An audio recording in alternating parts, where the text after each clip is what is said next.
সেদিন ছিল হচ্ছে রাস পূর্ণিমা, বাড়ির হচ্ছে শান্তির জন্য এবং হচ্ছে সবার যাতে শরীর সুস্থ থাকে তাই জন্য একটা নারায়ণ পুজোর আয়োজন করা হয়েছিল, সাথে হোমযজ্ঞেরও আয়োজন করা হয়েছিল।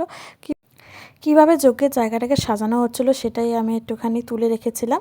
তো এই হচ্ছে ঠাকুরমশাই তখন হোমযজ্ঞ শুরু করলো, ভাই হচ্ছে যজ্ঞে বসেছিল, যেহেতু নারায়ণ পুজোর ব্যাপার তাই হচ্ছে যজ্ঞে ছেলেদেরই বসতে হয় যতদূর জানি। তাও ঠাকুরমশাই বললো আমাকে হচ্ছে ওই যজ্ঞের সময় দেওয়ার কথা, তারপরে আমি দিলাম। সেদিনকে হচ্ছে রাস পূর্ণিমার দিনই আমাদের যে গোপাল আছে তার জন্মদিন, তো সেই উপলক্ষে হচ্ছে মা রান্নাবান্না করছিল।